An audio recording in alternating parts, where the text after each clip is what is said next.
Takole 10. naloga poklicne mature spomladanski rok 2020.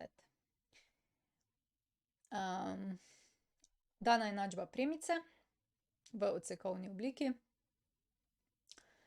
Enačbo premice je treba zapisati v eksplicitni obliki, premico narisati v dani koordinatni sistem, pa še preveriti, ali ena točka gor leži ali ne. Najprej eksplicitna oblika. Eksplicitna oblika je takale: y je k krat x plus n. Zdaj, kaj nam to koristi, ne? Moramo vedeti, kaka izgleda, ampak zdaj ne bomo nič računali k-ja ali pa n-ja. Ampak bomo vzeli tole enačbo in jo poskusili preoblikovati v tole enačbo. Se pravi, če imamo x lomljeno z minus 2 plus y lomljeno s 3 je 1, jo bomo poskusili oblikovati tako, da bo y na eni strani, vse ostalo pa na drugi. No, kaj bi recimo naredili tule? Ena možnost je, da tale člen, ki nima y, y pustimo na tej strani, prestavimo na to stran.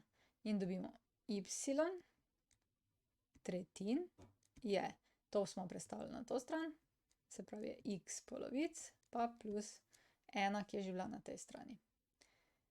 Zdaj moramo še pa samo y dobiti. Ker je tu deljeno s 3, moramo dati krat 3 in dobimo y je 3 krat x lomljeno z 2 plus 3. In evo ga, naša eksplicitna oblika. Zdaj, če hočemo biti čisto pikolovski, moramo dati takole: 3 polovice x plus 3. V našem primeru je zdaj k 3 polovice in pa n 3. Okej, to je prvi del naloge. Zdaj pa drugi del naloge. Premico narišite v dani koordinatni sistem. Zdaj to je pa takole, ne. Lahko, ko imamo zdaj to premico, si naredite tabelico in jo narišete tako, kot smo jo risali. Se pravi, s tabelo, 2 točki, noter vrišete. Ampak odsekovna oblika, jaz mislim, da nima nobene, ampak res nobene druge neke solidne uporabe, razen to, da nam res takoj pove, kje so odseki, in ti odseki nam potem takoj dajo tudi, kje lahko narišemo premico. Tale minus 2 pomeni, da bo x os sekala pri minus 2. Se pravi, ničla bo pri minus 2. In to je tule. Tu je minus 2. Kaj je pa zdaj z, kje bo y sekala? Y bo pa sekala na 3. 1, 2, 3. In imamo tule na trojki. In, ne, zdaj premica je ravna črta, zato mora iti takole čez obe točke in vi to z ravnilom narišete, ne, in dobimo premico, ne. Jaz sem jo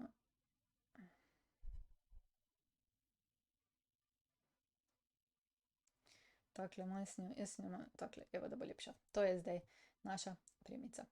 Zdaj pa kaj nas še, x pa y sta označena že vsi, pa koordinatni sistem, tako da ne rabimo. Zdaj pa nas še zanima,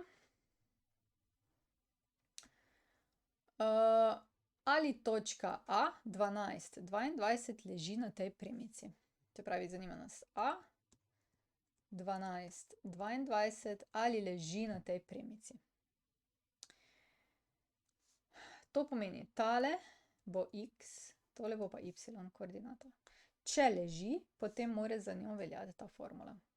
Pa bi mogoče zdaj vzeli tole našo enačbo, vstavili noter x, računali, in če pridemo do rezultata 22, potem leži.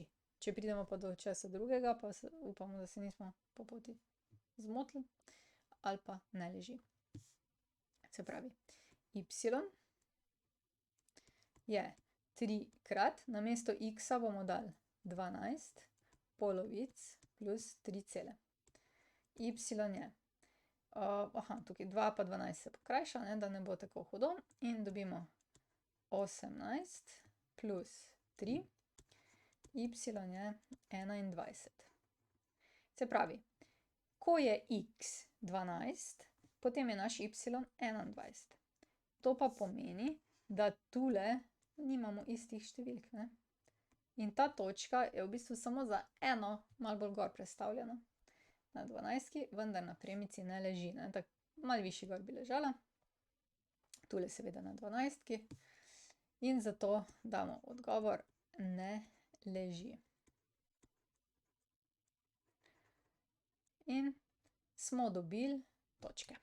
Zdaj pa poglejmo še rešitve te naloge.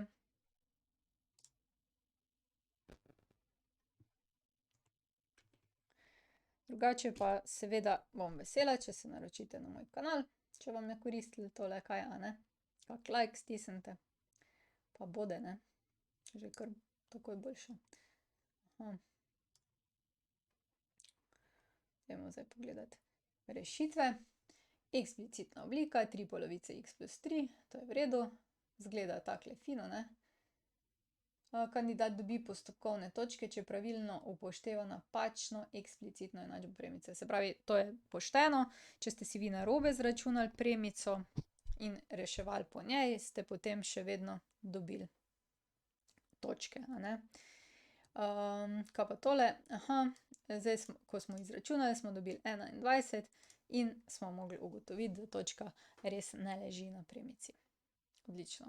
Ni da ni, ne. Fajn. To je konc. Če rabiš več, na ninarazlaga.si, prosim, naroči se na moj YouTube kanal, tule. In pa, če bi rad kaj prispeval za ta projekt, spodaj je vpis, sprejmemo. Ni da ni.